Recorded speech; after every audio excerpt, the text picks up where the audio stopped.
Pada video sebelumnya, kita sudah membahas tentang energi kinetik, potensial, mekanik, dan hukum energi. Pada video ini, kita akan membahas tentang beberapa bentuk energi lainnya yang belum kita bahas. Untuk menghemat kuota Anda, jika Anda masih menggunakan kuota, dan waktu Anda, mari kita langsung mulai saja.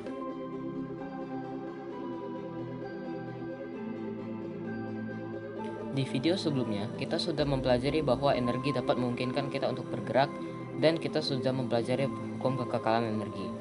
Di video ini kita akan mempelajari tentang bentuk energi yang lain selain energi potensial, kinetik, dan mekanik.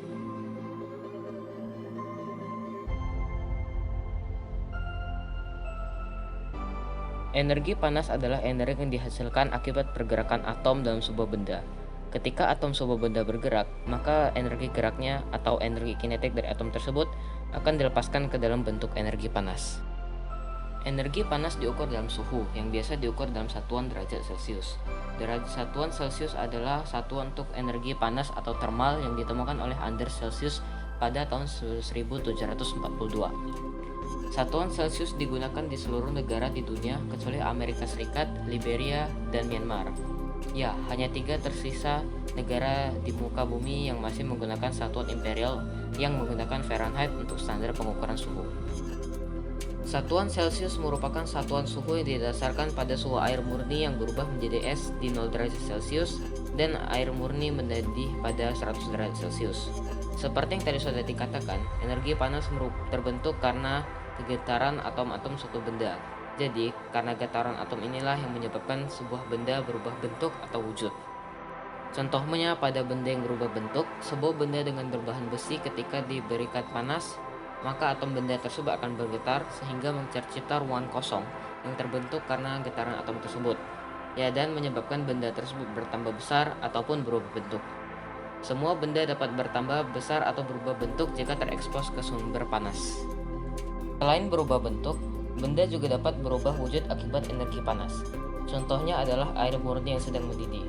Ketika suhu air murni tersebut mencapai 100 derajat Celcius, maka air tersebut akan berubah dari wujud yang sebelumnya cair menjadi gas dalam bentuk uap air. Penting untuk diketahui, dingin juga tidak termasuk ke dalam energi sendiri, karena dingin dikategorikan sebagai panas yang didinginkan. Maka sebenarnya saat pendingin ruangan dinyalakan, pendingin ruangan tersebut sebenarnya hanya memindahkan energi panas dari dalam ruangan keluar ruangan. Dan panas pun tidak dapat dihancurkan karena energi panas akan perlahan mendingin hingga mencapai titik equilibrium atau titik keseimbangan suhu energi panas tersebut terhadap lingkungan di sekitarnya.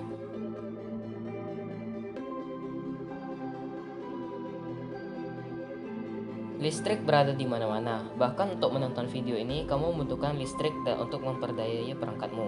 Energi listrik adalah energi yang paling banyak dicari dan dibutuhkan oleh manusia. Karena jika tidak ada listrik, kita tidak akan pernah menjadi semodern ini. Jangan harap akan ada pendaratan manusia di bulan jika tidak ada listrik. Untuk memahami listrik, kita juga harus memahami tentang atom terlebih dahulu. Dalam sebuah atom terdapat nukleus atau inti atom yang berisi proton dan neutron, yaitu partikel subatom yang bermuatan positif dan netral. Di luar nukleus terdapat elektron yang mengitari atau mengorbit nukleus. Elektron bermuatan negatif, hanya elektron yang dapat berpindah dari satu atom ke atom yang lain. Sebagian besar benda sangat membutuhkan elektron, maka atom-atom tersebut akan memegang elektron tersebut lebih kuat. Namun karena contoh tadi hanya sebagian besar, maka ada sebagian kecil dari atom benda yang dapat tetap mempertahankan properti fisiknya jika elektronnya hilang. Benda yang dapat mempertahankan elektronnya sehingga tidak dapat mengalir dengan benar di atom lainnya disebut dengan insulator. Sedangkan benda yang dapat melepaskan elektronnya dengan mudah sehingga dapat mengalir ke atom lainnya disebut dengan konduktor. Listrik adalah elektron dari atom yang sedang bergerak dari satu tempat ke tempat lainnya. Listrik selalu berjalan dari kutub negatif ke kutub positif.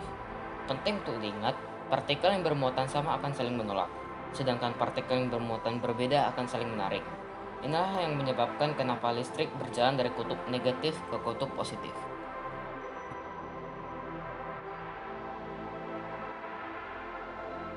Mungkin banyak dari kalian yang tidak tahu bahwa cahaya merupakan bentuk energi. Namun cahaya adalah salah satu bentuk energi yang dipancarkan dalam spektrum elektromagnetik. Ini adalah spektrum elektromagnetik. Spektrum elektromagnetik ini berawal dari spektrum radio. Spektrum ini tidak dapat dilihat karena panjang gelombang spektrum ini sangat panjang. Gelombang spektrum elektromagnetik adalah pengukuran seberapa panjang atau pendek sebuah gelombang elektromagnetik. Karena spektrum elektromagnetik radio sangat panjang, maka kita tidak dapat melihatnya. Sama halnya dengan spektrum yang rendah, kita tidak dapat melihat spektrum yang sangat tinggi. Karena saking pendeknya, mata kita tidak dapat melihatnya. Spektrum cahaya berada di tengah spektrum elektromagnetik. Hanya sekitar segini dari seluruh spektrum elektromagnetik yang dapat kita lihat. Cahaya adalah energi yang dipancarkan dalam bentuk foton. Foton adalah partikel cahaya yang bergerak dalam kecepatan cahaya. Foton merupakan partikel yang tidak memiliki ukuran. Jadi anggap saja foton adalah bola-bola kecil yang bergerak dari sumber cahaya ke sebuah benda dalam sebuah jalan yang digambarkan sebagai spektrum elektromagnetik. Foton dapat diciptakan menggunakan sumber energi dari sebuah atom dan tidak mematahkan hukum kekekalan energi karena sumber energi yang dibutuhkan untuk membuat foton ini. Jadi saat foton ini dibuat, energi dari sebuah atom akan langsung dipindahkan ke partikel tersebut, sehingga partikel tersebut langsung bergerak dengan kecepatan cahaya. Atom yang meradiasikan cahaya akan perlahan kehilangan energinya, karena sudah terpakai untuk membuat foton tersebut. Catatan, tidak ada benda yang dapat melaju lebih cepat dari kecepatan cahaya selain cahaya sendiri. Hal ini diungkapkan dalam teori relativitas milik Einstein. Spektrum cahaya atau gelombang jalan yang dilalui oleh foton menentukan warna apa yang akan terlihat. Jika gelombang spektrum elektromagnetik berjalan 650 nanometer, maka warna merah akan terlihat. Sedangkan jika spektrum ini terlihat lebih pendek, sekitar 570 nanometer, maka warna hijau akan dipancarkan.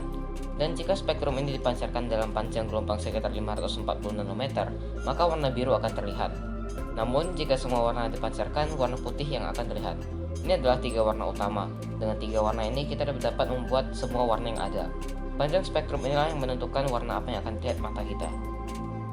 Namun sebenarnya warna adalah perasaan. Otak kita beserta dengan semua makhluk hidup lain dalam klasifikasi Kingdom Animalia membuat warna yang kita lihat berdasarkan reaksi sel kerucut dalam mata kita.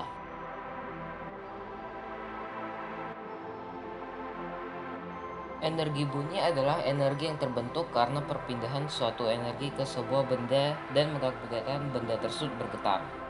Karena benda tersebut bergetar, maka udara di sekitar juga ikut bergetar. Karena getaran inilah terbentuk gelombang tekanan tinggi dan rendah di udara. Jika gelombang ini semakin panjang, maka frekuensi suara yang dihasilkan akan menjadi semakin tinggi. Sebaliknya, jika gelombang yang dihasilkan merupakan gelombang yang pendek, maka frekuensi suara yang dihasilkan akan semakin rendah. Suara yang berfrekuensi rendah dapat merambat melalui udara jauh lebih jauh daripada suara berfrekuensi tinggi.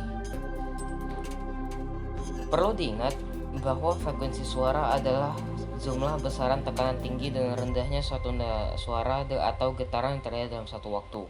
Biasanya, frekuensi suara diukur dalam hertz, yaitu satuan frekuensi suara yang ditentukan oleh banyaknya puncak dan lembah yang ada dalam satu detik. Dan amplitudo adalah jarak seberapa jauh puncak dan lembah tersebut terpisah dari garis keseimbangan.